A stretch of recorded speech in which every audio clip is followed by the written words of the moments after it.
السلام علیکم ورحمۃ اللہ تعالی وبرکاتہ۔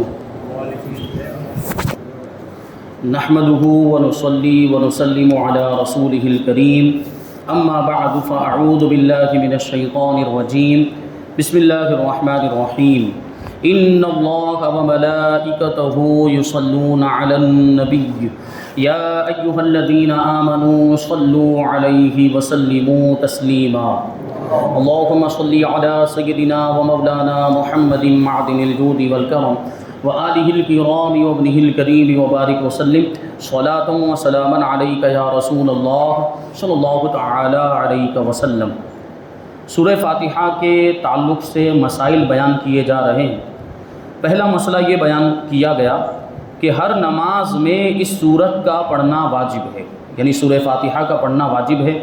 فرض نماز میں تو اول 2 رکعتوں میں اور فرض کے علاوہ دیگر نمازوں میں ہر رکعت میں سورہ فاتحہ پڑھنا واجب ہے، یعنی فرض نماز جو پڑھی جاتی ہے اس کی شروع کی جو 2 رکعتیں ہیں اس میں سورہ فاتحہ پڑھنا واجب ہے۔ یعنی امام صاحب اگر نماز پڑھا رہے ہیں تو پہلی 2 رکعتوں میں 4 رکعت والی نماز کے اندر، اگر 2 رکعت والی نماز ہے تو اس میں تو پڑھنا ہی ہے دونوں رکعتوں کے اندر، لیکن 4 رکعت والی نماز ہے یا 3 رکعت والی نماز ہے تو اس میں پہلے کی جو 2 رکعتیں ہیں اس میں سورہ فاتحہ پڑھنا واجب ہے۔ اس کا مطلب کیا ہوا کہ بعد کی جو 2 رکعت ہے 4 رکعت والی نماز میں یا 3 رکعت والی نماز میں جو تیسری رکعت ہے اس میں سورہ فاتحہ پڑھنا واجب نہیں ہے۔ یعنی کیا مطلب کہ اگر پڑھے تو بہتر ہے، اگر بعد والی 2 رکعت کے اندر بھی سورہ فاتحہ پڑھ لیتے ہیں تو کوئی مسئلہ نہیں ہے، مستحب ثواب ملے گا، لیکن اگر نہیں پڑھے تب بھی کوئی حرج نہیں کیونکہ واجب نہیں ہے۔ تو امام صاحب اگر نماز پڑھا رہے ہوں یا مان لیجئے کہ ہماری فرض نماز چھوٹ گئی کسی وجہ سے، کسی مجبوری کی وجہ سے ہماری فرض نماز چھوٹ گئی تو ہم اکیلے پڑھ رہے ہیں، بعد میں مسجد میں آنے کے بعد ہم اپنی فرض نماز پڑھ رہے ہیں، تو 4 رکعت والی نماز پڑھ رہے ہیں یا 3 رکعت والی نماز پڑھ رہے ہیں اور ہو سکتا ہے کہ ہمیں جلدی ہو، کوئی دوسرا کام ضروری کام ہے تو ہم جلدی جانا چاہتے ہیں، تو اس میں یہ طریقہ اختیار کیا جا سکتا ہے کہ آپ پہلی 2 رکعتوں کے اندر سورہ فاتحہ بھی پڑھیں اور اس کے ساتھ سورت بھی ملائیں، کیونکہ سورت ملانا بھی واجب ہے۔ لیکن بعد والی جو 2 رکعتیں، فرض نماز کی بات چل رہی ہے، فرض نماز کے اندر بعد والی 2 رکعت کے اندر اگر آپ سورہ فاتحہ چھوڑ دیتے ہیں، صرف 3 مرتبہ سبحان اللہ کہنے کی مقدار کھڑے رہ گئے، یعنی 3 مرتبہ سبحان اللہ سبحان اللہ سبحان اللہ بولنے میں کتنا ٹائم لگتا ہے، اتنی دیر تک اگر کھڑے رہے گا پھر رکوع میں چلے گئے نماز ہو جائے گی، کیونکہ سورہ فاتحہ پڑھنا بعد کی 2 رکعتوں کے اندر واجب ہے ہی نہیں۔ اچھا، ایک سوال یہ آ جاتا ہے کہ فرض نماز کے اندر ابھی آگے آپ یہ سنیں گے کہ سورت ملانا بھی واجب ہے، سورہ فاتحہ کے ساتھ سورت ملانا بھی واجب ہے، تو پہلی 2 رکعتوں میں تو واجب ہے ہی ہے، اور سنت اور نفل میں تو ہر رکعت میں واجب ہے، یعنی سورہ فاتحہ کے ساتھ سورت ملانا یہ ہر رکعت میں واجب ہے۔ لیکن ہم کیا سنتے ہیں کہ فرض نماز کے اندر بعد والی جو 2 رکعت ہے یا 3 رکعت والی نماز میں جو تیسری رکعت ہے اس میں سورہ فاتحہ کے ساتھ سورت نہیں ملائی جائے گی، اور اگر کسی نے ملا لی تو کیا حکم ہے، یہ سوال آتا ہے۔ یعنی سورہ فاتحہ ہی پڑھنا واجب نہیں ہے تو اس کا مطلب یہ کہ سورت ملانا بھی واجب نہیں ہے، تو اگر کسی نے سورہ فاتحہ کے ساتھ سورت بھی پڑھ لی بعد والی 2 رکعتوں کے اندر یا 3 رکعت والی فرض نماز کے اندر تیسری رکعت کے اندر اگر سورہ فاتحہ کے ساتھ سورت ملا لی، مان لو امام ہے تو امام نے ملا لی، اور وہ بعد والی 2 رکعتوں میں تو جہری نماز کے اندر بھی آہستہ قرات کی جاتی ہے، صرف شروع کی 2 رکعتوں میں بلند آواز سے قرات کی جاتی ہے، تو اس میں تو پتہ بھی نہیں چلے گا کہ سورت پڑھ رہے ہیں کہ نہیں پڑھ رہے ہیں، اور اگر ہم اکیلے پڑھ رہے ہوں اور اکیلے پڑھنے کی صورت میں ہم نے غلطی سے بھول سے، کیونکہ عام طور پر جیسے ہم سنت پڑھتے ہیں تو 4 رکعتوں میں سورت ملاتے ہیں، تو ہمارے ذہن میں وہی بات رہ گئی اور ہم نے بعد کی 2 رکعتوں کے اندر بھی سورت ملا لی، تو اب کیا حکم ہے، کیا سجدہ سہو کرنا پڑے گا یا نہیں کرنا پڑے گا، بغیر سجدہ سہو کے بھی نماز ہو جائے گی؟ تو اس کا جواب یہ ہے کہ سجدہ سہو کرنے کی کوئی حاجت نہیں، یعنی بعد والی 2 رکعت کے اندر بھی اگر آپ نے سورت ملا دی ہے تو کوئی حرج نہیں، بلکہ بعض علماء نے وہاں پر بھی سورت ملانے کو مستحب لکھا، سورت ملا لیں تو کوئی مسئلہ نہیں، کوئی حرج نہیں۔ ہاں، بعض علماء کے نزدیک وہ مکروہ ہے اس لیے نہیں ملاتے ہیں، صرف سورہ فاتحہ پڑھی جاتی ہے، لیکن اگر کوئی غلطی سے سہون سورت ملا لیتا ہے سورہ فاتحہ کے ساتھ تو اس میں کوئی حرج نہیں، نماز ہو جائے گی اور نماز میں کوئی فرق نہیں پڑے گا، سجدہ سہو کرنے کی بھی حاجت نہیں۔ اچھا، سجدہ سہو کی بات آ جاتی ہے تو سجدہ سہو کا بھی بہت اس کا جو مسئلہ ہے اور بلکہ مسائل کہہ لیجیے، بہت ساری اس کی صورتیں ہوتی ہیں، بہت سارے مسائل ہوتے ہیں جہاں پہ سجدہ سہو کرنا پڑتا ہے۔ تو سب سے پہلے تو ہم یہ ذہن میں رکھیں کہ سجدہ سہو کہاں کرنا ہے اور کہاں نہیں کرنا۔ ابھی مثال کے طور پر اگر کوئی فرض ہی چھوٹ گیا، جیسے قرات کرنا فرض ہے، نماز میں قیام فرض ہے، رکوع کرنا فرض ہے، سجدہ کرنا فرض ہے، قعدہ اخیرہ فرض ہے، اور خروج بسنعہ فرض ہے، تو یہ سب فرائض اگر فرض ہی کوئی چھوٹ گیا ہے یا نماز ٹوٹ جا رہی ہے کسی وجہ سے، جیسے بات چیت کر لی بیچ میں، نماز کے دوران بات کرنے سے نماز کیا ہو جاتی ہے؟ نماز ٹوٹ جاتی ہے، یا نماز کے بیچ میں وضو ٹوٹ گیا، تو اس سے بھی عام طور پر بنا کی جا سکتی، بنا کے بھی طریقے ہیں، لیکن عام طور پر وہاں نماز توڑنے کا حکم ہے۔ تو دوسری بھی بہت ساری چیزیں ہیں جن سے نماز ٹوٹ جاتی، جیسے بات چیت کر لی یا کھانے پینے لگ گیا نماز کے دوران، تو اس سے نماز ٹوٹ جائے گی۔ تو اب اگر سوچے آدمی کہ لاؤ میں سجدہ سہو کر لوں تو ہو جائے، نہیں ہوگی، نماز ٹوٹ گئی، بات ختم۔ اب سجدہ سہو سے اس کی بھرپائی نہیں ہو سکتی، کوئی فرض چھوٹ گیا یا نماز ٹوٹ گئی کسی ایسی چیز کی پائے جانے کی وجہ سے جو مفسدات نماز میں شمار ہوتی، یعنی نماز کو توڑنے والی چیزیں، انشاءاللہ پھر کبھی کسی موقع پر وہ تفصیل کے ساتھ بیان کریں گے کہ نماز کو توڑنے والی چیزیں کتنی ہیں۔ تو اگر نماز توڑنے والی چیز پائی گئی اور اب آدمی سوچے کہ سجدہ سہو کر لوں تو کافی ہو جائے، نہیں، نماز ٹوٹ گئی، اب سجدہ سہو سے وہ نماز پھر سے جڑ نہیں سکتی اور اس کی بھرپائی اور اس کی تلافی نہیں ہو سکتی۔ سجدہ سہو کہاں کیا جاتا ہے؟ جب کوئی واجب چھوٹ جائے، نماز کے واجبات اصلیہ میں سے کوئی واجب بھول سے رہ جائے، یہ بات بھی ذہن میں رہنی چاہیے، بھول سے اگر جان بوجھ کر کوئی واجب چھوڑ دیتا ہے تو اس کو نماز دہرانی پڑے گی، نماز واجب الیادہ ہوگی۔ جیسے سورت ملانا واجب ہے، سورہ فاتحہ کے ساتھ فرض کی پہلی 2 رکعتوں کے اندر اور سنت اور نفل کی ہر رکعت کے اندر سورہ فاتحہ کے ساتھ سورت ملانا واجب ہے، کسی نے جان بوجھ کر سورت نہیں ملائی تو اب سجدہ سہو سے اس کی تلافی ہوگی؟ نہیں ہو سکتی، کیونکہ جان بوجھ کر اس نے چھوڑ دیا۔ تو جان بوجھ کر اگر کوئی واجب چھوڑتا ہے تو پھر کیا کرنا پڑے گا؟ نماز کو پھر سے پڑھنا پڑے گا، نماز واجب الاعادہ ہوگی۔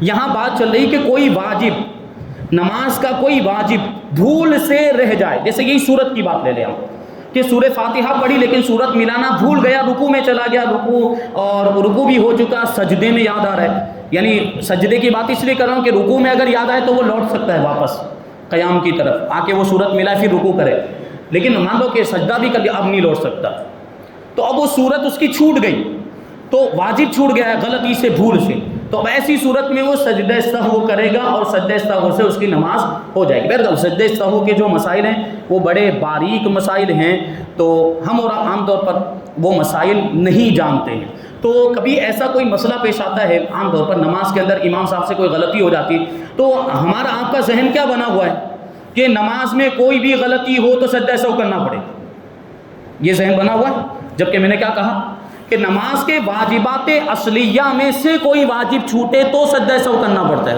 وہ بھی بھول سے، اور ہم کو معلوم ہے کہ کون واجبات اصلیہ میں سے، کون واجبات فرعیہ میں سے، کون سا واجب چھوٹے تو سجدہ سہو کرنا پڑتا ہے، کون سا واجب چھوٹے تو سجدہ سہو نہیں کرنا پڑتا ہے، تو ہم کو نہیں معلوم۔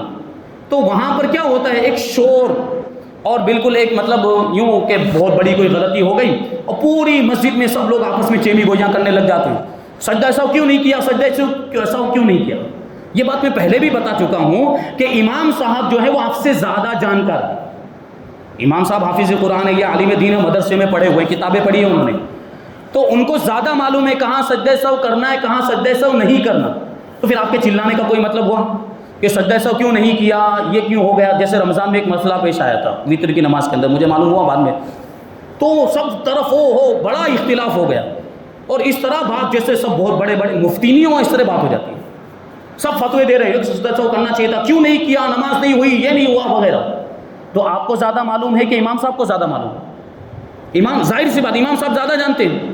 اور پھر وہ مولانا وسیم صاحب نے اٹھ کر وضاحت بھی کی، بہت اچھا مسئلہ بتایا انہوں نے کہ کیا بات ہوئی ہے اور سجدہ سہو کرنا تھا کہ نہیں کرنا تھا۔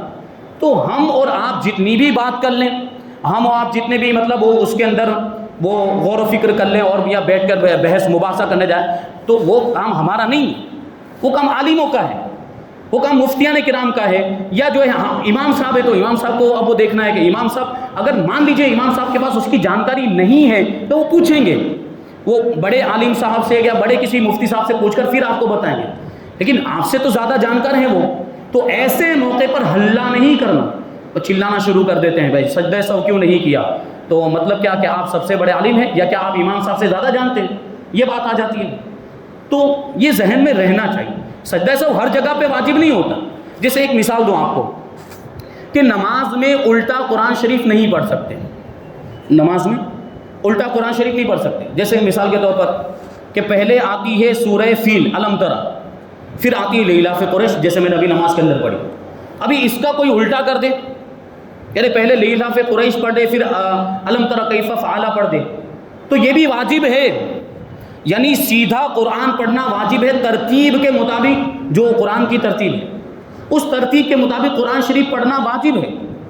لیکن یہ واجب نماز کے واجبات اصلیہ میں سے نہیں ہے۔ میں نے ابھی کیا کہا کہ واجبات اصلیہ میں سے کوئی واجب بھول سے رہ جائے تو سجدہ سہو کرنا پڑے گا، لیکن یہ جو واجب ہے یہ قراءت کے واجبات میں سے کہ قرآن شریف سیدھا پڑھنا ہے، الٹا نہیں پڑھ سکتے، ترتیب کے مطابق پڑھنا ہے۔ یعنی کیا مطلب ہوا کہ اب اگر کسی سے غلطی سے بھول کر کوئی الٹا قرآن پڑھ دیتا ہے، یعنی پہلے مطلب جو بعد میں آنے والی صورت ہے وہ پہلے پڑھ دی اور پہلے والی صورت بعد میں پڑھ دی، تو اگرچہ واجب چھوٹ رہا ہے لیکن یہ واجبات اصلیہ میں سے نہیں ہے، تو یہاں سجدہ سہو کرنے کی حاجت نہیں، سجدہ سہو کرنے کی حاجت نہیں ہے اگر بھول سے ہوا۔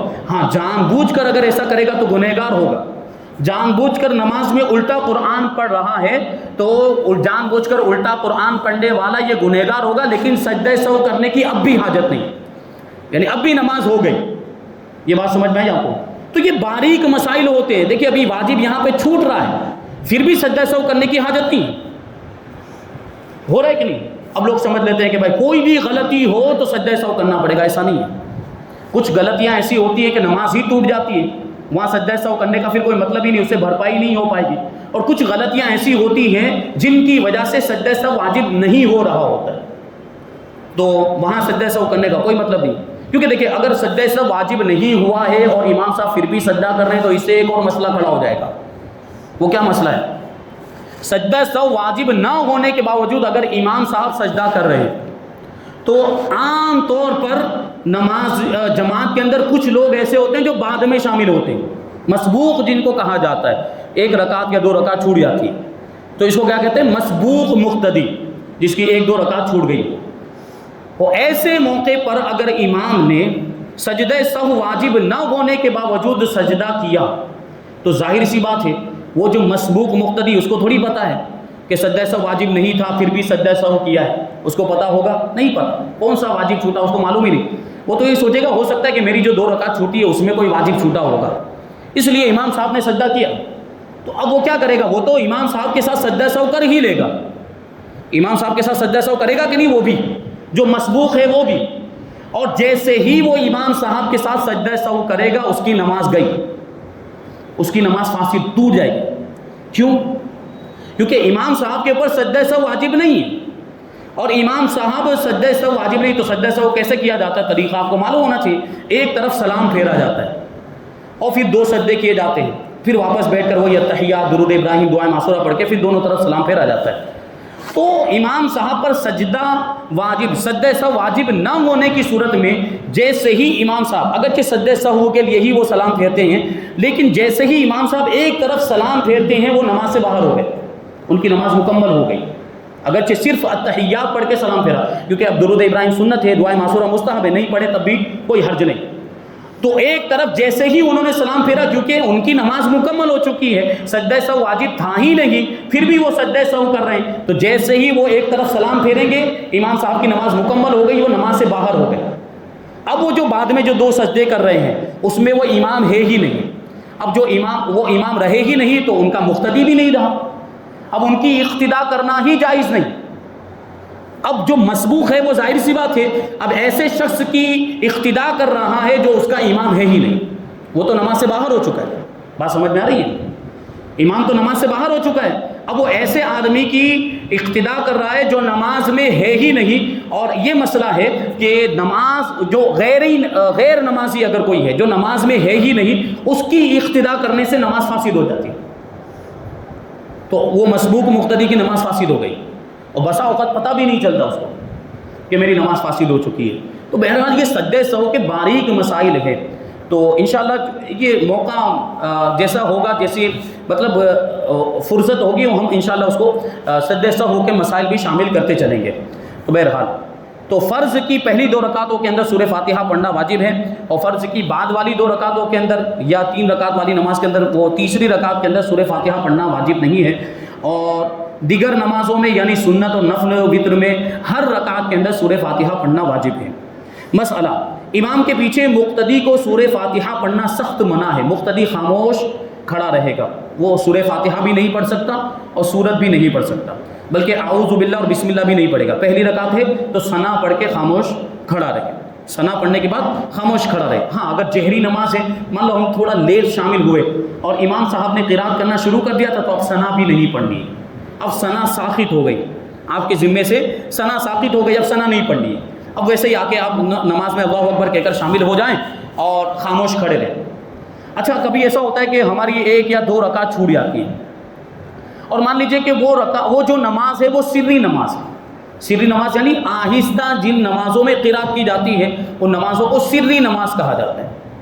تو مان لو دوسری رکعت میں ہم شامل ہوئے یا تیسری رکعت میں ہم شامل ہوئے، تو اب ہم کو ثنا پڑھنا ہے کہ نہیں پڑھنا؟ سوال، اہم سوال. تو اب ظاہر سی بات ہے یہاں پہ تو بلند آواز سے قرات نہیں ہو رہی ہے، تو یہاں حکم یہ ہے کہ اگرچہ ہم دوسری رکعت میں شامل ہو رہے ہیں یا تیسری رکعت میں شامل ہو رہے ہیں، اگر ہمارے پاس موقع ہے، یعنی ابھی قیام کی حالت میں امام صاحب قیام کی حالت میں ہے، تو اس وقت ثنا پڑھ لیں. یعنی اگرچہ امام کے اعتبار سے وہ دوسری رکعت ہے، اگرچہ امام کے اعتبار سے وہ تیسری رکعت، لیکن ہمارے اعتبار سے تو پہلی رکعت ہے، تو ہم اگر موقع ہے تو اس وقت ثنا پڑھ سکتے ہیں. لیکن کبھی کیسا ہوتا ہے کہ موقع بالکل نہیں، جیسے ہم آئے تو امام صاحب رکوع میں چلے گئے، یا پہلے سے امام صاحب رکوع میں تھے، ہم نے امام صاحب کو رکوع میں پایا، تو اب تو ثنا نہیں پڑھ سکتے. ثنا پڑھنے جائیں گے تو رکوع بھی چلا جائے گا، وہ رکعت ہی چھوٹ جائے گی. تو وہاں حکم یہ ہے کہ رکوع میں شامل ہو جائے. تو اب کیا ہوا، اب ثنا رہ گئی ہماری، تو اب ثنا کب پڑھیں گے ہم؟ تو ثنا اب جب 1 رکعت یا 2 رکعت ہماری چھوٹی ہے تو ہم بعد میں اٹھ کر وہ پڑھیں گے. تو بعد میں جب کھڑے ہوں گے 1 رکعت یا 2 رکعت پڑھنے کے لیے، تو اس وقت ہم کو ثنا پڑھنی ہے. اگر پہلے پڑھ لی ہے تو اب یہاں نہیں پڑھنی، اگر پہلے نہیں پڑھی ہے تو اب یہاں پڑھیں گے. جو بعد میں 1 رکعت یا 2 رکعت پڑھنے کے لیے ہم کھڑے ہوں گے اس میں ثنا پڑھیں گے. لیکن اگر جہری نماز ہے، بلند آواز سے امام صاحب قرات کر رہے ہیں، تو اس میں ثنا نہیں پڑھنا بلکہ خاموش رہنا ہے. اچھا ثنا کی بات آ گئی تو ایک بات عرض کر دوں کہ یہ ثنا جو لفظ ہم بولتے ہیں، یہ وہ جو ورد، ایک وظیفہ جو نماز کے اندر پڑھا جاتا ہے، سبحانک اللہم و بحمدک و تبارک اسمک و تعالی جدک ولا الہ غیرک، یہ اس کا نام ہے ثنا. جیسے درود ابراہیم، اللہم صلی علی محمد وعلی، یہ درود ابراہیم، لیکن اس کا نام ہے درود ابراہیم. اسی طرح دعائے معصورہ یہ نام ہے، لیکن وہ دعائے معصورہ شروع کہاں سے ہوتی ہے؟ الگ الگ پڑھی جاتی ہیں کہ اللہم انی ظلمت نفسی یا اللہم اغفر لی ولوالدی، دعائے معصورہ الگ الگ ہے. تو یہ دعائے معصورہ یا درود ابراہیم، یہ ثنا، یہ نام ہے، یہ ہم کو پڑھنا نہیں ہے نماز کے اندر. یعنی ساتھ میں کچھ لوگ پڑھنے لگ جاتے ہیں، اس سے پہلے بھی یہ بات عرض کر چکا ہوں. یعنی وہ جیسے یاد کیا ہوتا ہے نا، مدرسے کے اندر یاد کرایا جاتا ہے، تو وہ اس کے ساتھ میں یاد کرایا جاتا ہے، ثنا سبحانک اللہم و بحمدک، ایسے ہی یاد کروایا جاتا ہے. اسی طرح درود ابراہیم، تو درود ابراہیم اللہم صلی علی، وہ ساتھ میں یاد. تو نماز میں بھی وہ ساتھ میں پڑھتے ہیں، وہ درود ابراہیم بھی بولتے، وہ نہیں بول سکتے. ثنا شروع ہوتی یہاں سے، سبحانک، تو یہیں سے پڑھنا ہے. لفظ ثنا نہیں بولنا ہے، وہ کلام اجنبی ہے، نماز فاسد بھی ہو سکتی ہے. درود ابراہیم جو لفظ آتا ہے وہ بھی نہیں بولنا ہے، دعائے معصورہ بھی نہیں بولنا. آپ نے التحیات پڑھی تو التحیات کا بھی نام نہیں، ڈائریکٹ شروع کر دینا، التحیات للہ والصلوات، یہاں سے شروع کر دیا. اب التحیات مکمل ہو گئی تو آپ کو سیدھا درود ابراہیم اللہم صلی علی محمد یہاں سے شروع کر دینا ہے. اور درود ابراہیم مکمل ہوا تو سیدھے دعائے معصورہ شروع کر دینا ہے. دعائے معصورہ لفظ بولنا نہیں ہے، اللہم اغفر لی ولوالدی یہ شروع کر دینا ہے. کیونکہ یہ ہم نے محسوس کیا، بسا اوقات دیکھا بھی، اور کچھ لوگ پڑھتے ہیں تو یہ کبھی کبھی آواز آتی ہے اگل بغل میں، تو اس طرح کرنے سے نماز فاسد ہو جائے گی. کیونکہ یہ جو بیچ میں آپ بول رہے ہیں یہ کلام اجنبی ہے، نماز کے اوراد میں سے نہیں. درود ابراہیم یہ لفظ جو ہے، یا دعائے معصورہ یا ثنا یا اس طرح کے جو الفاظ ہیں، یہ نماز کے اوراد میں سے، نماز کے وظائف میں سے نہیں ہے، وہ نہیں بولنا ہے. تو ثنا ڈائریکٹ وہاں سے شروع ہوتی ہے، سبحانک اللہم، تو اس طرح پڑھنا ہے. تو امام کے پیچھے مقتدی خاموش کھڑا رہے گا. اور قرآن پاک فرماتا ہے کہ جب قرآن پڑھا جائے تو تم خاموش رہو اور کان لگا کر سنو. اللہ تعالیٰ ارشاد فرماتا ہے کہ اذا قرئ القرآن فاستمعوا له وانصتوا، کہ جب قرآن پڑھا جائے تو خاموش رہو اور کان لگا کر سنو. اچھا ایک سوال آپ کے ذہن میں آتا ہوگا، یہاں آیت کریمہ میں کیا فرمایا گیا کہ جب قرآن پڑھا جائے تو کھڑے رہو، خاموش رہو اور غور سے سنو۔ اچھا اب جہری نماز میں تو ہمیں سمجھ میں آ رہا ہے کہ قرآن پڑھا جا رہا ہے، وہ سیدھی نماز میں تو امام صاحب آہستہ پڑھ رہے ہوتے، تو وہاں بھی تو خاموش رہنے کا حکم ہے، وہاں بھی قرات نہیں کرنی امام کو، مقتدی کو، وہاں بھی مقتدی، سری نماز کے اندر بھی مقتدی خاموش، وہاں کیوں ایسا؟ سری نماز میں پڑھنے کی اجازت ہونی چاہیے، بظاہر ہمیں یہ سمجھ میں آ رہا ہے۔ تو دیکھیے قرآن مجید کے اندر اللہ تبارک و تعالیٰ نے کیا ارشاد فرمایا؟ دو چیزیں ہیں، خاموش رہو اور غور سے سنو، خاموش رہو اور غور سے سنو۔ دو چیزیں کیوں؟ ابھی آدمی خاموش رہے گا تو سنے گا، ظاہر سی بات ہے، لیکن الگ سے کیوں فرمایا؟ اس کا مطلب یہ ہے کہ جہاں امام صاحب بلند آواز سے قرات کر رہے تو وہاں غور سے سننا ہے، اور جہاں امام صاحب بلند آواز سے قرات نہیں کر رہے ہیں، آہستہ پڑھے، وہاں کیا کرنا ہے؟ خاموش رہنا ہے۔ بات اسی سے واضح ہو گئی۔ یہ حنفی مذہب ہے الحمدللہ، بڑا مضبوط مذہب، لہٰذا جو شخص امام کے پیچھے سورہ فاتحہ پڑھتا ہے وہ اس آیت کریمہ کے خلاف عمل کرتا ہے، کیونکہ خاموش رہنے کا حکم ہے، اب پڑھے گا تو ظاہر سی بات ہے اس حکم کے خلاف ہو رہا ہے۔ مسلم شریف میں ہے کہ اذا قرأ الامام فانصتوا، کہ جب امام قراءت کرے، قرآن مجید پڑھ رہا ہو تو تم خاموش رہو، یعنی مقتدیوں کو حکم دیا جا رہا ہے کہ مقتدیوں کو خاموش رہنا چاہیے۔ اور دوسری حدیث شریف میں آتا ہے قراءۃ الامام لہ قراءۃ، کہ امام کا قرآن پڑھنا مقتدی کا قرآن پڑھنا ہے، یعنی امام کی قراءت مقتدی کی قراءت ہے۔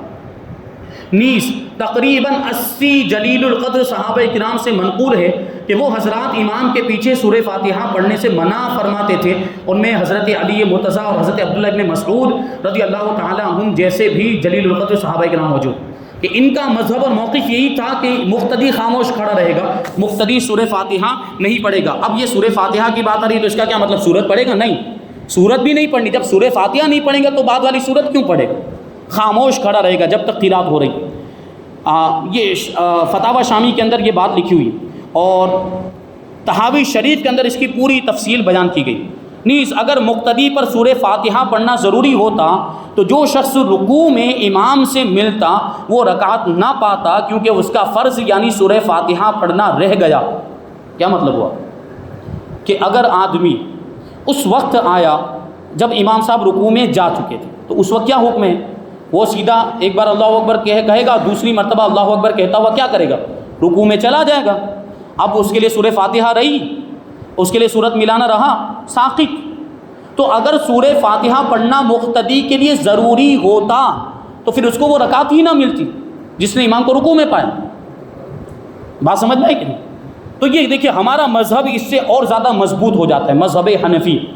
تو ہم جو کہتے ہیں کہ مقتدی کے لیے قراءت ہے ہی نہیں، مقتدی کو قراءت نہیں کرنا، مقتدی خاموش کھڑا رہے گا، اور اسی وجہ سے وہ آتا ہے اور امام کو رکوع میں پاتا ہے تو اللہ اکبر، ایک تو تکبیر تحریمہ وہ کھڑے ہو کر کہنا ہے۔ کچھ لوگ ہوتے ہیں ایسے کہ وہ رکوع میں جاتے جاتے تکبیر کہتے ہیں، نہیں، نماز نہیں ہوگی۔